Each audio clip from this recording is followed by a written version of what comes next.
하루 동안 쏟아지는 뉴스 중 주요한 내용만 선별해 방송하는 나라의 TV.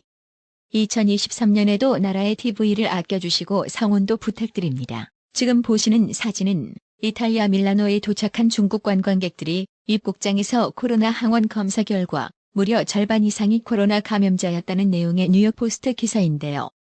우리 방역 당국도 중국발 입국자 방역 강화 대책을 내일 발표합니다. 어제 보도해드린 대로 코로나 음성 확인서 제출과 입국장 신속 항원 검사를 도입하기로 가닥을 잡았는데 신속 항원 검사 비용을 입국자 본인에게 부담하게 할 것으로 보이는데요. 내국인의 경우 코로나 증상이 있으면 신속 항원 검사 비용이 무료입니다. 하지만 방역당국은 중국발 입국자에 대해선 입국장 내 신속 항원 검사 비용을 본인에게 부담시킬 방침입니다. 중국에서 오는 내외국인은 3만 원 정도를 내야 하는 겁니다. 방역당국 관계자는 우리 예산으로 무료 검사를 해줄 이유가 없다며 당분간 한국에 오지 말라는 신호를 주는 의미도 있다고 했습니다. 방역당국은 중국 내 코로나 증가세가 강력한 신종 변이의 등장으로 이어질 걸 우려하고 있는데요. 이 경우 입국 제한 조치까지 해야 한다는 의견이 내부에서도 나오는 것으로 알려졌습니다. 한 관계자는 중국이 코로나 관련 정보를 제공하지 않는 게 문제라며 최악의 상황에 대비해야 한다고 했는데요. 나라의 TV는 한국에서 또다시 코로나 헬게이트가 열리지 않으려면 엉성한 대응하지 말고 처음부터 코로나를 확산시킬 유입원을 차단시키기 위해 당분간 중국인의 한국 출입을 금지시켜야 한다는 내용의 제안을 국민의힘과 정부 관계직에 DM을 발송했습니다. 어제 방송에서 김만배 의원 입원 뻥카 소식을 전해드렸는데요. 오늘은 김만배 뻥카 2탄 소식입니다. 대장동 사건의 핵심인 김만배가 지난 2020년 정영학 회계사에게 검찰총장 윤석열이는 형 김만배 키 가지고 있는 카드면 죽어라고 말했습니다. 이 말은 작년 9월 정영학 회계사가 검찰에 제출한 녹취록에 담긴 것으로 대선을 앞둔 지난 1월 말 유튜브 채널 열린공감TV가 공개하자 당시 민주당은 김만배 손아귀에 든 윤석열이라고 힐난했습니다. 하지만 김만배는 지난 2월 초 검찰 조사에서 그냥 제가 좀 센 사람인 곳을 드러내고 싶어서 속칭 뻥카를 친 것이라고 진술한 것으로 지난 28일 전해졌는데요. 뭐 이 정도면 앞으로 김만배는 뻥쟁이라는 소리 들어도 달리 할 말이 없을 것 같은데요. 당시 대장동 수사는 윤석열 대통령에게 부정적인 친문제인 정부 성향의 검찰 간부들이 주도하고 있었는데요.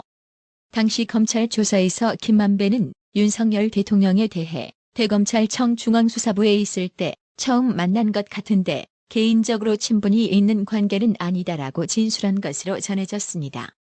윤석열 대통령은 2010년에서 2012년 대검 중수 1이과장을 지냈고 당시 김만배는 한 언론사의 법조 출입 기자였습니다. 민주당 대선 후보였던 이재명은 지난 2월 말 TV 토론에서 녹취록 내용이 적힌 패널을 들고 윤석열 당시 국민의힘 후보를 상대로 누구를 의심해야 하느냐고 주공했습니다. 이때는 김만배의 뻥카 쳤다 진술이 나온 뒤였습니다. 한 법조인은 대선 직전에 윤석열이 김만배에게 약점 잡혔다는 주장을 친민주당 성향 유튜브 채널과 이재명이 확산시켰고 문재인 정부 검찰은 이를 방조한 셈이라고 주장했는데요. 지금 유동규, 남욱 변호사가 이재명의 불리한 진술과 폭로전을 이어가자 못 믿겠다고 발끈하는 민주당이 당시 내 카드면 윤석열은 죽는다는 김만배 말은 철떡같이 믿을 수 있어서 대선 기간 동안 여기저기에 떠들고 다녔나 봐요. 그런데 어쩌죠? 유동규와 남욱에 이어 정영학 회계사마저 입을 열었다고 하니 말입니다. 정영학 회계사가 검찰에 천화동인 1호에 이재명 측 지분이 포함된 것으로 안다고 진술한 것으로 지난 28일 파악됐습니다. 남욱 변호사 등의 폭로에도 들은 적 없다던 정영학 회계사까지 입장을 바꾼 것입니다. 이로써 화천대유자산관리 대주주 김만배 씨를 제외한 대장동 주요 관계자들이 모두 이재명 측을 천화동인 1호의 주인으로 지목한 셈이 됐습니다. 수사팀은 정영학 회계사가 제출한 하드디스크에서 천화동인 지분표도 확보했습니다.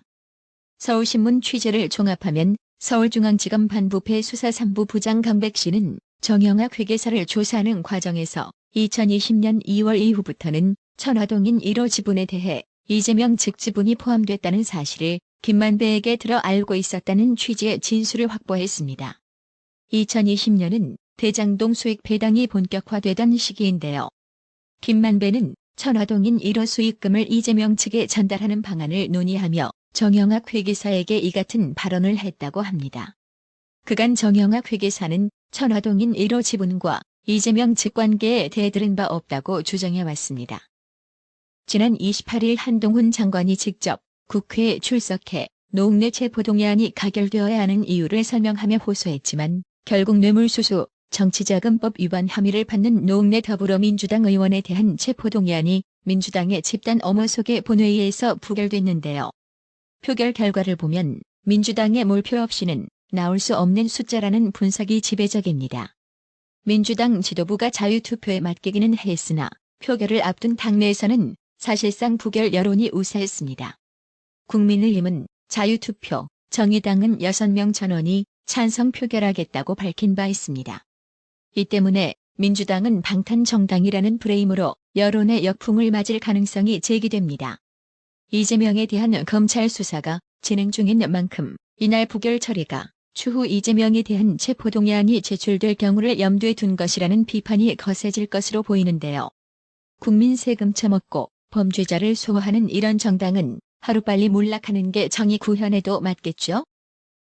근데 말입니다.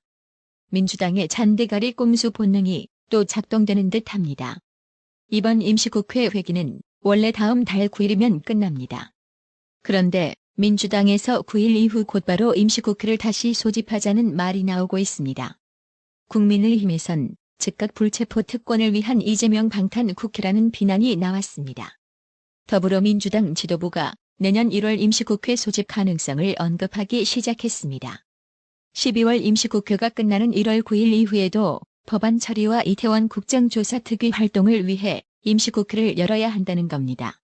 박찬대 더불어민주당 최고위원은 MBC 라디오 김종배의 시선 집중에서 지금 일몰법 관련된 부분도 그렇고 그 다음에 우리 국정조사도 진행되고 있지 않습니까? 1월 임시국회가 다시 소집돼야 되지 않겠느냐고 말했습니다. 또 민주당 관계자는 국정조사 특위가 예산안 처리 때문에 늦게 출범해 기간 연장이 필요하다고 설명했습니다. 민주당은 특위 활동을 이유로 들지만 국민의힘은 방탄 국회를 의심하고 있습니다. 회기 중에는 국회 통해 없이 현역 국회의원을 체포할 수 없는 불체포 특권을 이용해 이재명 방탄 국회를 열어두려는 게 아니냐는 주장입니다. 정진석 국민의힘 비상대책위원장은 민주당은 국회를 무대로 이재명 방탄 훈련을 언제까지 계속할 생각입니까? 1년 내내 국회를 열어두고 이재명 체포동의안이 국회로 넘어올 때마다 부결시키겠다는 계산입니다라고 비판했습니다. 또 어제 부결된 민주당 노웅래 의원 체포동의안이 이재명 방탄의 예행연습이었다고 날을 세웠습니다. 주호영 원내대표도 자당 대표에 대한 체포동의안을 미리 막아내기 위한 예행연습이라는 것이 다수의 관측입니다. 방탄 국회를 소집하기 위해서 임시국회도 요구할지도 모릅니다라고 비꼬았습니다. 정의당 역시 시대착오적인 불체포 특권은 대한민국 시민이 국회를 불신하는 이유라고 비판했습니다. 탱탱이님, 어려운 형편의 나라의 TV 방송 운영 유지를 위해 올 한 해도 매월 서너 번씩 꾸준히 구독료 후원해 주셔서 진심으로 감사드립니다. 나라의 TV는 구독료 후원으로만 운영 유지되고 있으니 구독자님들의 따뜻한 정성이 필요합니다. 항상 뉴스 전달 방식에 노력하는 구독 그리고 알람 설정, 뉴스 영상 내용이 좋았다면 좋아요를 클릭해주세요.